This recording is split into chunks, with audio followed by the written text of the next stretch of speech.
This team has been good for 1 year and probably the past decade, probably. But hey, they got Trevor Lawrence. That's something. Jacksonville Jaguars 2022 roster grades. Let's get right into it.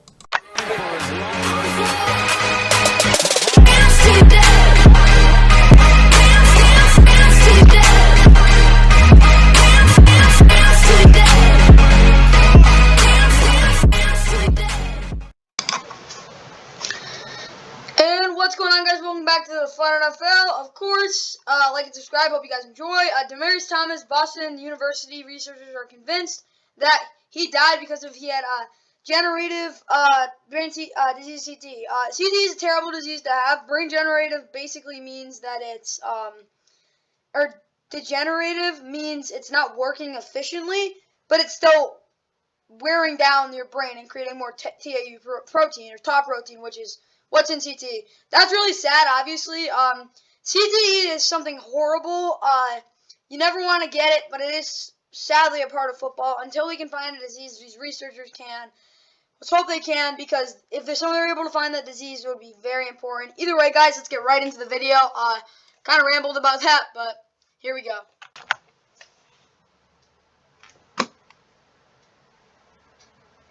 As I talked about in the pre-video, Trevor Lawrence, sorry, I kind of roasted him. In all my opinion, I love Trevor Lawrence. He is, fantastic prospect.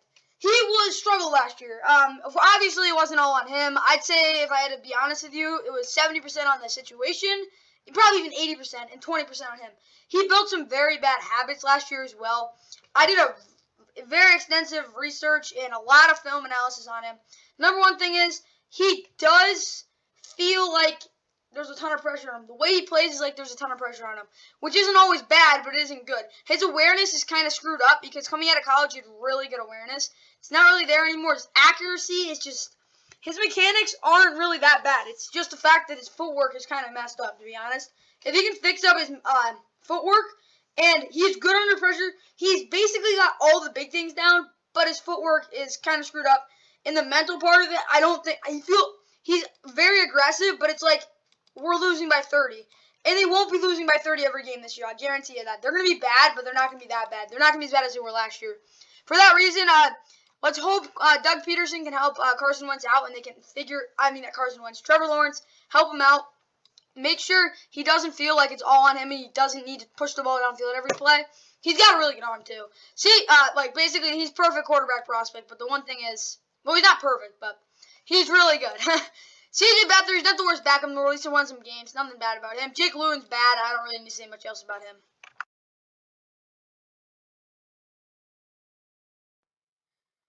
With Trevor Lawrence, you kind of have to project because last year he was like a D caliber quarterback. The stats said that, and the way he played, he was like a D caliber quarterback.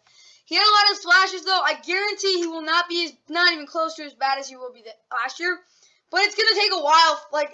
This year, he's going to be decent, but he's not going to be great. He's going to be like Josh Allen. If you think of Josh Allen, I think that's a pretty good comparison in terms of how I think he'll progress. He'll be good this year. I'm giving him a C+. I think they have a C+ quarterback there. Because he's still developing. You got to remember that. And the fact that they don't have a good situation. I'm kind of projecting here. I can't really say where he is because everyone and their mother knows that he wasn't as bad as he played last year. That's just not true. Film analysis says he was decent. He struggled last year. That's just the truth. But he's not that type of quarterback. You'd be crazy to think that. Knowing that, I'm giving him a C+. I think that's fair. He's above average quarterback. He's going to be an above average quarterback. But he was so bad last year, there's no way you can put him anywhere higher. He could definitely be in that B range.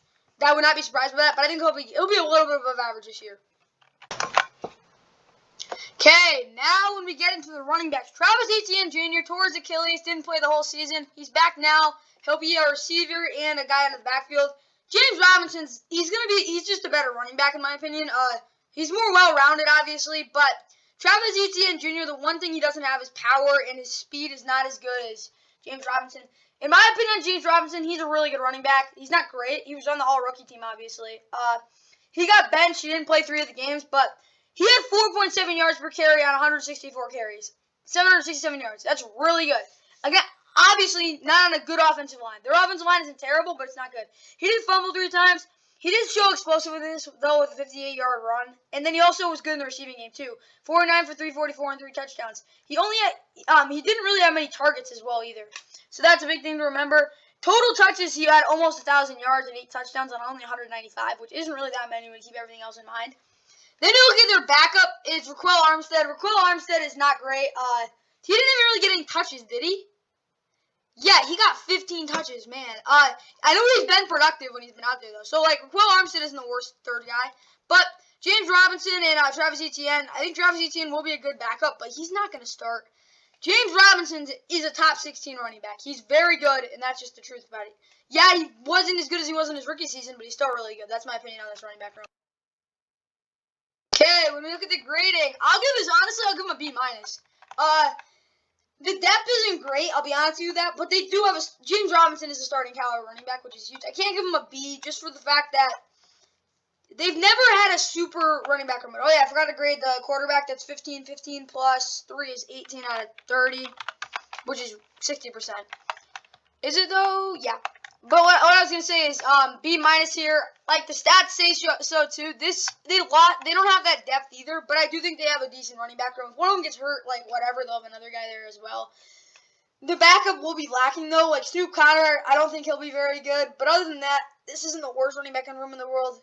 Probably a good. They have a very underrated 1-2 punch, to be honest with you. Because Travis Etienne, he will be good. As much as I didn't like the pick. Whatever. That wasn't Doug Peterson's fault. So that's 12. 12 plus 3.33 is 15.33 out of 20. Now let's get to the wide receivers. Okay, for the wide receivers, somewhat improved since last year.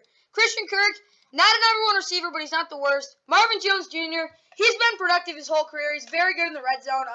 Wasn't great last year, to be honest, if I'm being, like, totally realistic. He wasn't that awesome last year. Of course, when you look at Christian Kirk, his stats, he was a pretty explosive guy, obviously, but then we look at their other guys, Zay Jones with the Raiders. They brought in a lot of these guys. Christian Kirk, yeah, he's on a big contract, but like I said, not a number 1 guy, but he's not the worst in the world either. We look at Christian Kirk's stat, though. He almost had 1,000 yards, 5 touchdowns.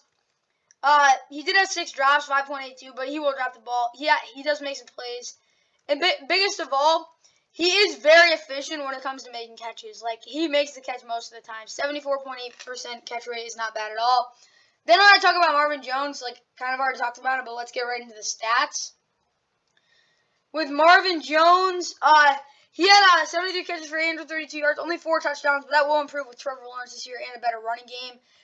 He is very good hands as well. He wasn't that explosive, but about average PFF grade.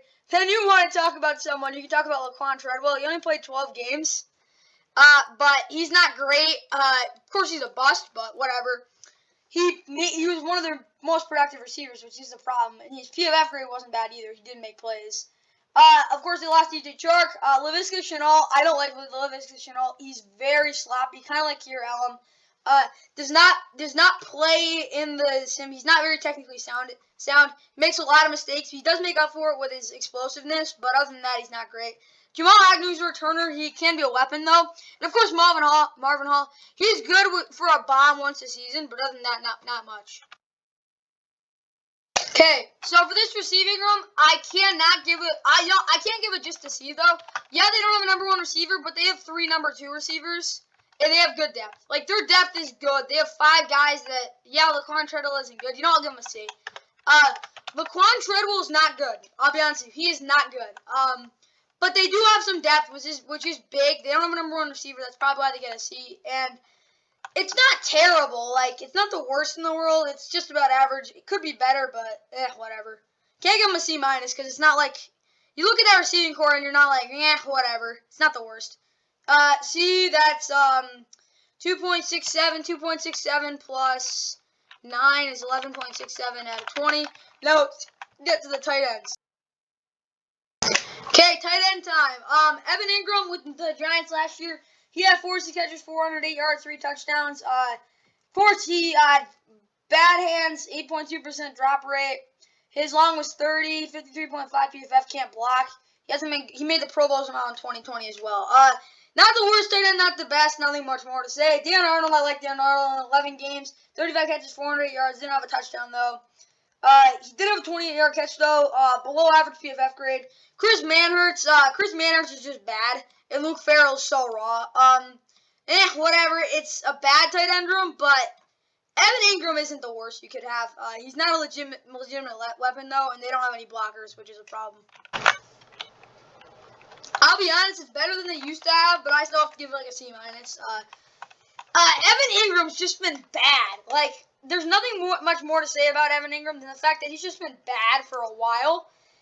And like, it's not like he's the worst, but also he used to, like, people thought of him as one of the best tight ends in the NFL at one point. He's not that at all. We know that for sure now. But I could say you could do worse at tight end. They get a C-. That goes up to a 2.33 plus 6, which is 8.33 out of 15. Not great.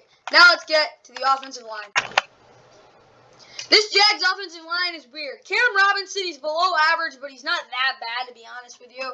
He did have a 67.4 PFF grade, which is not great, but it could be worse. Walker Little physical freak. When he was out there, he made some plays. 68.8 PFF grade, pretty solid.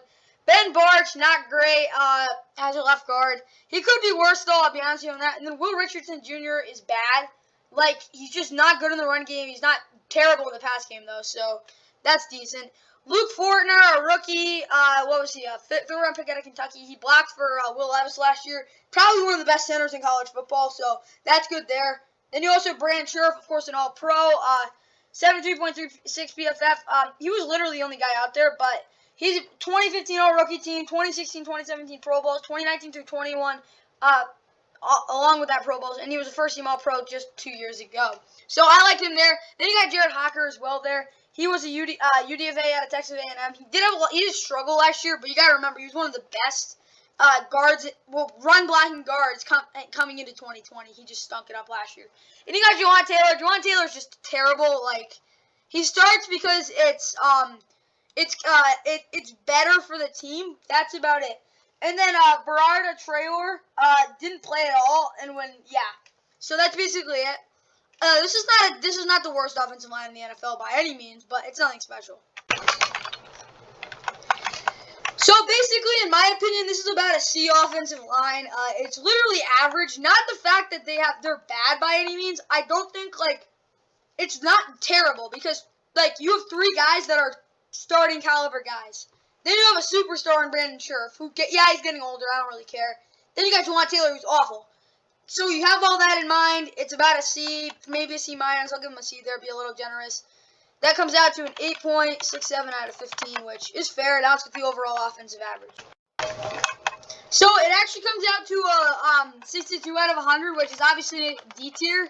But I think they're better than D. They're not going to be the worst offense in the NFL this year. They really won't. They'll probably be around average. That's why I give them a C-. The rate itself comes out to an actual C.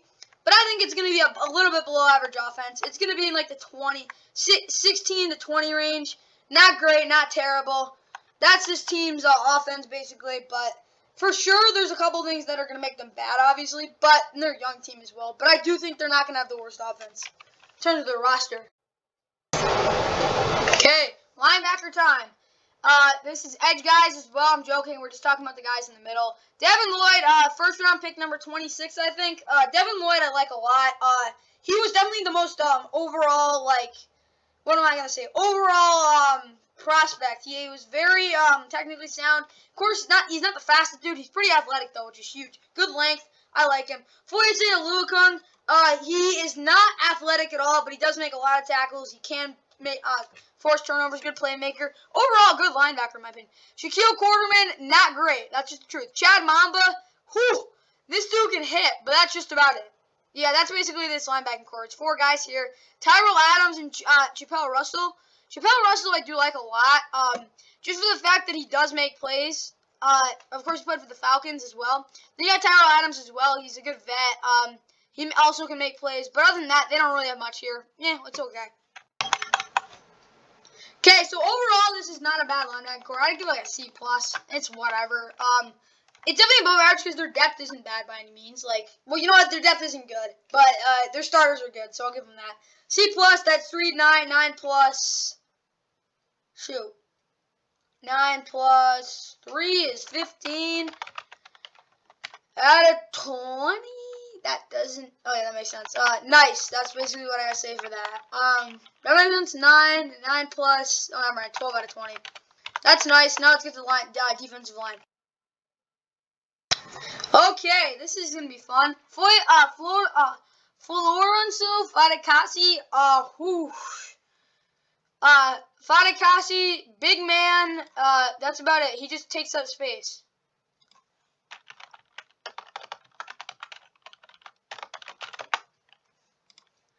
Yeah, sorry, this is bad, like, loading screen. Like, this is not good. Whatever. He takes up a lot of space, doesn't much else. Arden, Key, Jay, Tafuli, Dwayne Smoot, all bad. Adam Gotsis, bad. Malcolm Brown, bad. Davon Hamilton, not the worst nose tackle. Roy Robertson Harris, I do like. Like, Fulton Faticasi, backup caliber guy. He does make tackles in the middle. I'll give him that, though.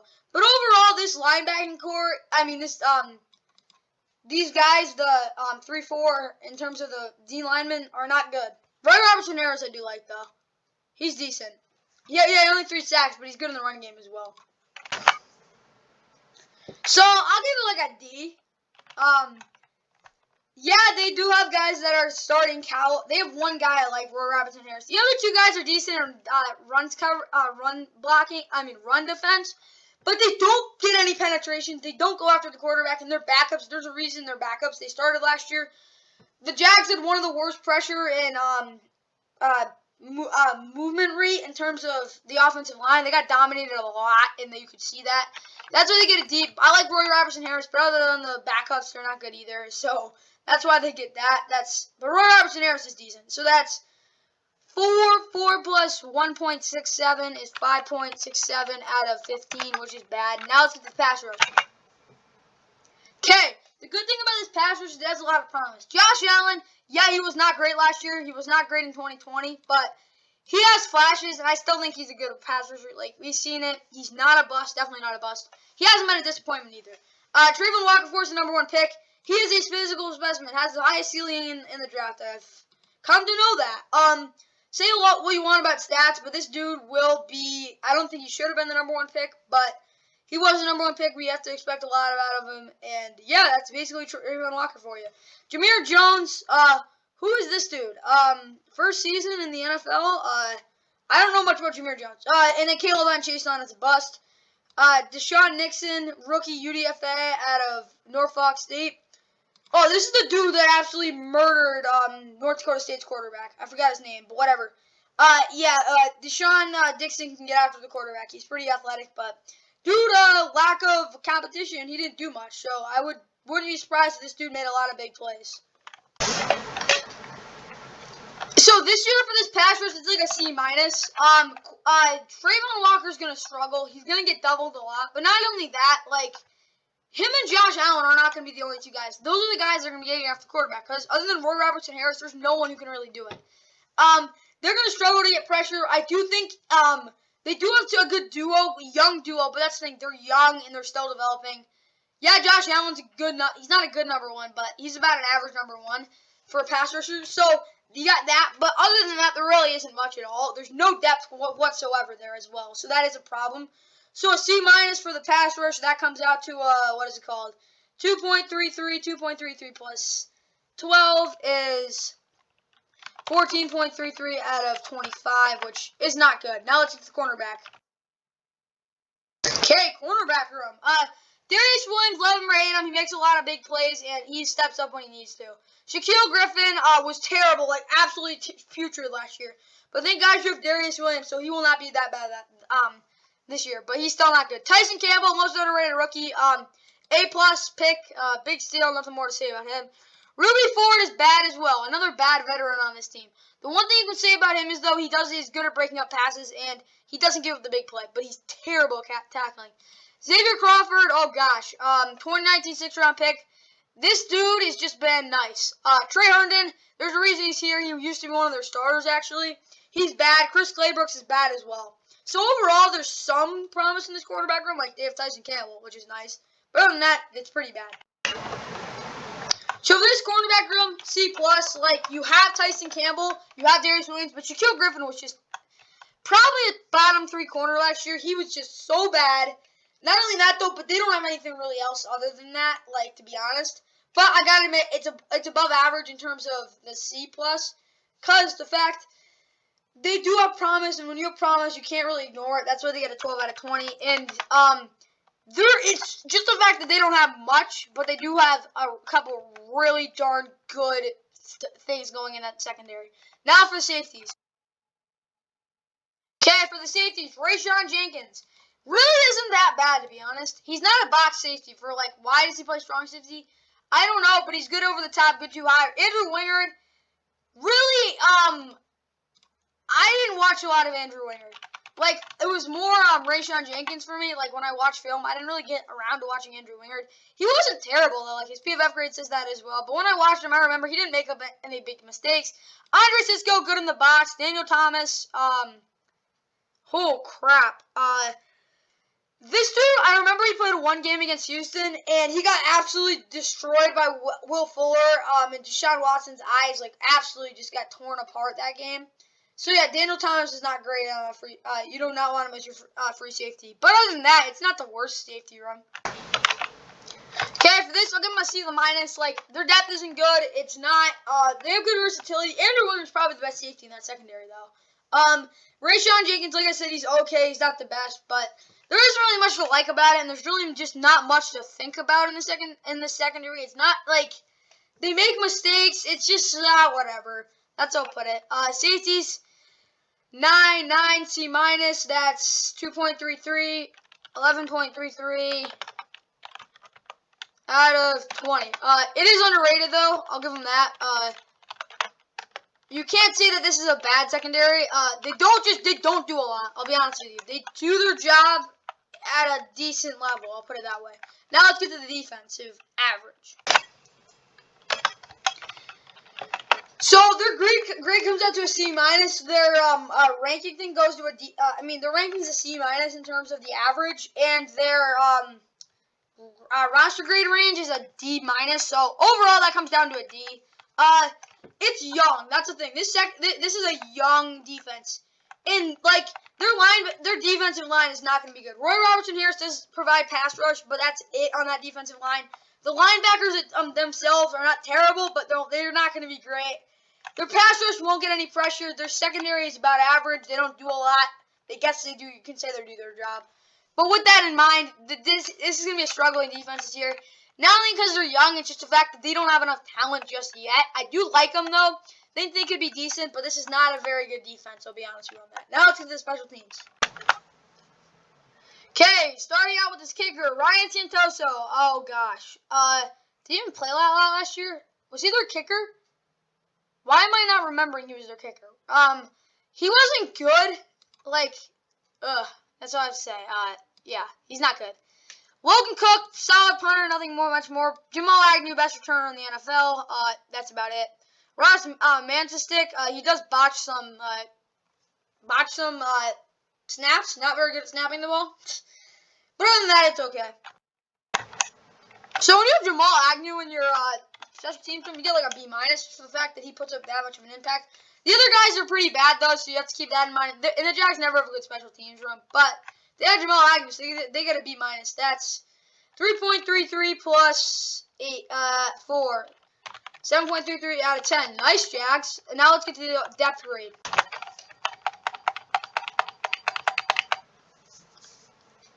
Okay, running back room depth. Let's look at D. Wide receiver depth. C. I'll give it a B. Tight end depth. C. Offensive line depth. C. Offensive overall average. It's like a C. About C- maybe. Linebacking depth. D.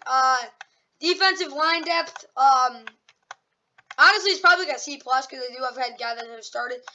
Passers depth, F-. Cornerback depth, B-. Safety depth, oh shoot. D plus. Overall defensive depth. C minus. Overall depth. D plus. Not good depth. Nothing more I have to say about that. D plus. That comes out to 2 plus 8 is 10 out of 25, which is pretty bad. Now let's get the overall points grade. Okay, overall points grade. It's actually it says it's a D in that range, but I have to give them a D plus.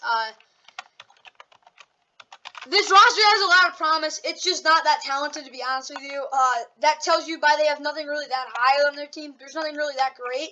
There's nothing really that bad though. They have a couple. They definitely have some holes, but they're not that severe, which is probably a D plus grade. Like, they're better roster than the Bears and the Panthers. Maybe not the Panthers, but their roster is not good. That's just the truth about it. Is it that bad?